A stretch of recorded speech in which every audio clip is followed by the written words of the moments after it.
Hey gamers, this is Liz Davidson from Beyond Solitaire, and today I'm going to be reviewing Dune Imperium along with Dune Imperium Rise of X expansion. Alright, so here is a full setup of a solo game of Dune Imperium with the Rise of X expansion. I actually just mixed in X once I got it, and I haven't played without it since because I really think that it adds a lot to the game. That's something that we're going to talk about more in the final thoughts. But suffice it to say that some of your motivations in the game change with the addition of the Rise of X expansion, and I think in a good way. So the way this game works is it is essentially a combination worker placement and deck builder game where you have a starting deck of cards that you're going to add to from the market as you go.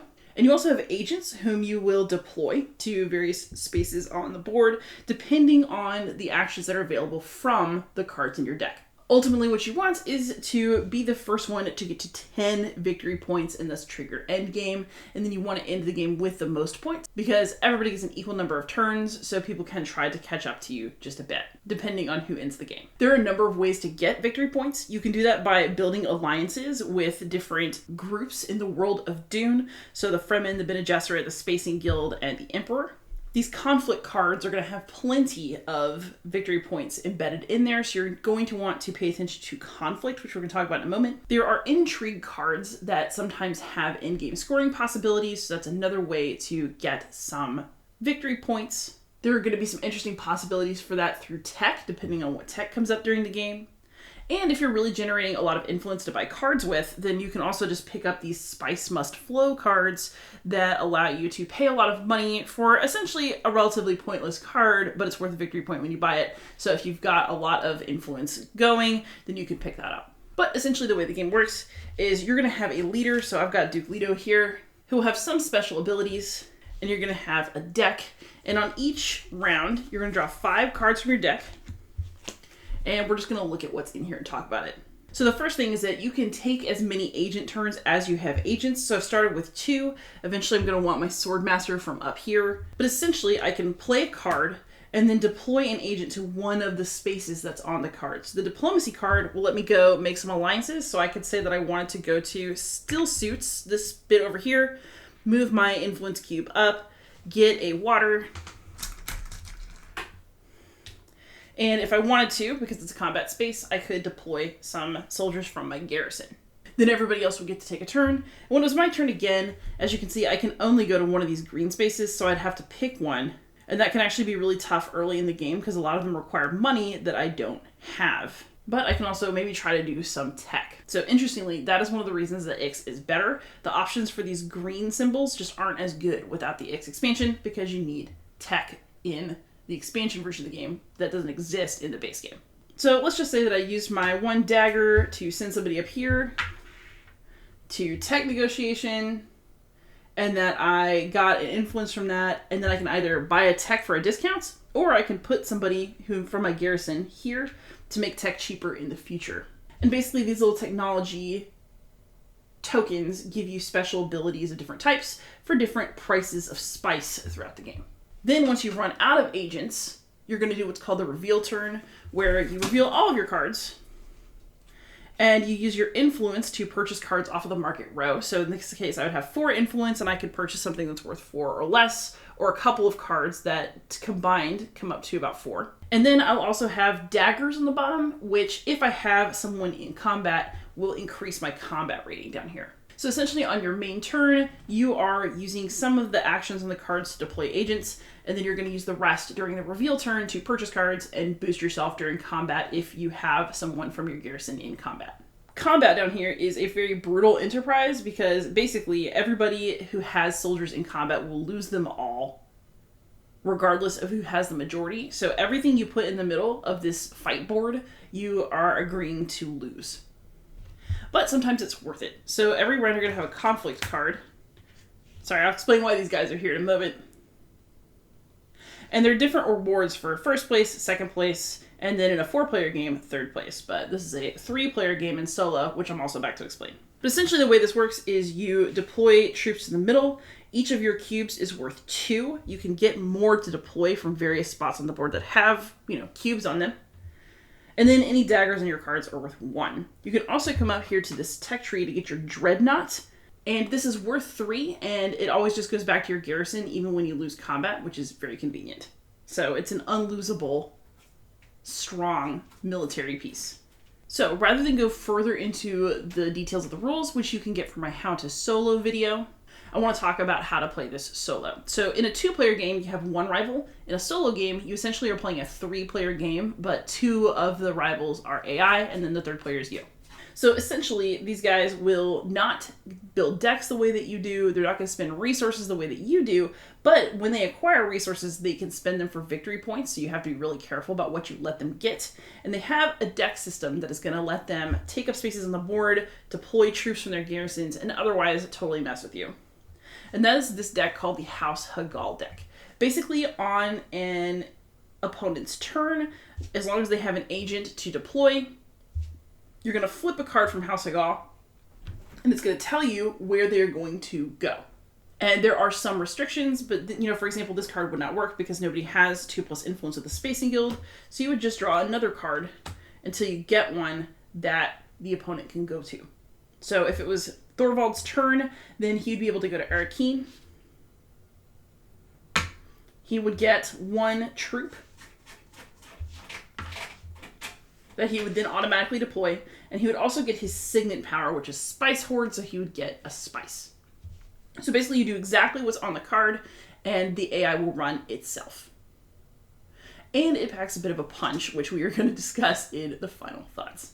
The reason there are random little meeples in the conflict deck is also a result of this being a solo setup. So after 5 conflict cards, or after fewer of them if you're playing a harder mode of solo, the opponents automatically get their sword masters that you have to go to a space and pay for in your game. So watch out. Make sure that you're budgeting to get your 3rd worker soon, because they are absolutely going to get and use the heck out of it no matter what you do. So make sure you're staying on pace. The conflict deck does also act as a timer. I've never actually had this happen because usually somebody will get to 10 victory points beforehand, but if you run out of conflict cards, there's 10 in the deck, then the game will automatically end and whoever has the most points will just win that one. So there you go. That's an overview of how to play Dune Imperium. Now let's have some final thoughts. All right, so now for some final thoughts. I just want to say up front, I really, really like this game. I like it at game night and I like it solo. I think it is a great game, and I think it's going to be one that has continued impact on the industry for much longer than just a typical new hotness game that goes away. Like, I think people are still going to play Dune Imperium in 5 years. It's just excellent. I think that the most important thing about it in terms of its quality is that it's just so tight. The game really chokes you out in terms of actions that you're able to take, and yet from those actions somebody is going to be able to race all the way to 10 points, and it's going to be really, really hard to make sure that you're being as efficient as possible so that somebody else doesn't get you. Most of these games end in really tight, nail-biting kind of scenarios, and so everybody's really, really fighting to get to that 10 points, to maybe squeak past 10, and it is always a very fun and dramatic experience where you're going to be like, yes, in some moments, and just no in other moments. And, it just really creates an experience as a gamer that I like quite a bit. And this is because all of its different elements work together pretty nicely, although I do have some nitpicks that I'll get to in a moment. First off, I really like the choice between using a card for an agent action and then using it for the reveal part of your turn. Having choices as to how you want to use your cards is always really interesting to me, and it does add an extra layer of decision making to every turn that you take, because you want to decide, do I want to hold on to this card? Do I want to just go ahead and, use it to put my agent somewhere? What's the best combination of things to do? Where is the best place to put my agent? All of those thoughts are like constantly colliding as you play, as you're trying to plan out what to do in reaction to what everybody else is doing. I also really like the combat. I don't always like this sort of thing. It feels a little bit like bidding and like how much are you willing to risk, and that's not always something I like in games, but in combat I really, really like it. It is very fun to have an intrigue card that lets you surprise somebody in the middle of a conflict. And of course it sucks to have it done to you, but that's part of the fun as well. But I like the idea of having to really risk your resources on whether you're going to win a combat and then have that really be meaningful. Like, I've definitely won this game before off of getting enough combat victory points because I'd been doing a good job of managing my alliances, and then I got a large army and then was able to make it happen. And then of course I've had other people whoop me as well in very unfortunate circumstances. So, it's the game just works really, really well. And I think that is something that improves with the addition of Rise of Ix. So Rise of Ix does a couple of things that I think are really good. Most importantly, it makes those green symbols more valuable, because the green spots on the board in just the base game just aren't really as good. It's like, okay, so I'm going to pay money to do X thing, and then of course you're selling spice to make money. But when you put Rise of Ix into the picture, the spice becomes used to buy technology, and those green symbols make it possible for you to get that technology. So there's stuff to do other than try to get a seat on the council, or like try to save up for a sword master. And, it just gives you a little bit more breathing room in a way that's interesting and adds to your decisions instead of taking them away. So I personally like to play with Rise of Ix. Maybe you want to play the normal base game a couple times to get used to it, but then once you add Ix in, I really don't think that you're going to take it away. It's just a very good expansion. It's one of those expansions that almost feels like it should have just been in the game in the first place. And the game is much better with it. I personally have no intention of separating it back out ever. So I do have a couple of quibbles, and then we'll get back to some more positive stuff. One is that even though this game is a combination of worker placement and deck building, sometimes the deck builder in me wants to deck build more. I'm not sure how to phrase that. But basically, the game can be so tight, and that race for victory points can be so tight, that it's really hard to cycle through your deck. There aren't always good opportunities to trash cards. You can do it, but maybe it's not the most efficient thing that you can do. And you're going to have to use your agents to draw cards if you're looking for something specific, which means you're not using your agent for something else. It's not necessarily a criticism, it's just that you can't treat this game the way that you would treat a normal deck builder, where you're really expecting to see all of your cards and have them cycle around a good number of times. It's very easy to bloat your deck in this game, and it's very hard to trash cards. And that's something that I occasionally find irritating, just because the deck builder in me wants to go back up to normal speed with that.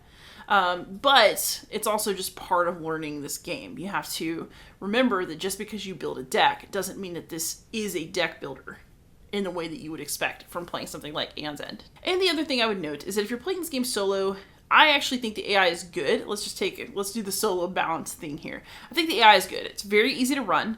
It is challenging. You can make it more challenging. And it just sometimes seems to know exactly how to annoy you, which frankly I appreciate in a little AI deck. So I'm going to give it full props for that. The only thing is that because the AI is not sentient, it lacks some of the drama of the multiplayer game of wondering. I mean, you still have to wonder about things like, is the enemy AI going to flip over a card that would be like the equivalent of an intrigue card and have all these amazing things? But there's not quite as much kind of like eyeball to eyeball drama when you're going up against an automated opponent versus a human who can surprise you and who can strategize a little bit more.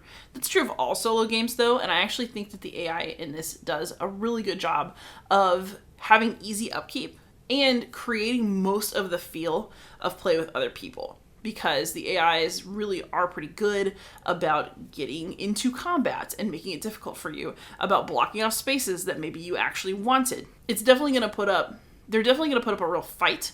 It just doesn't quite feel like the way it would to have conflict with another human being. That said, I as a solo player really do like this one. I actually do get it out to play solo. This isn't one of those situations where I learned the solo in order to practice to play multiplayer. The solo mode in this is good. And I'm personally quite the convert to Dune Imperium. I think it's a great game. I think it's worth playing solo. I think it's worth playing with others. I actually think that this might be one of those games that I still really, really like in years from now, because it just feels like it's that good of a game, and they don't make them all like that. So if a deck building, worker placement, race for a score game sounds like your kind of thing, I highly recommend that you give this one a shot. Thank you so much for watching. Please like, subscribe, consider supporting me on Patreon, and most of all, happy gaming.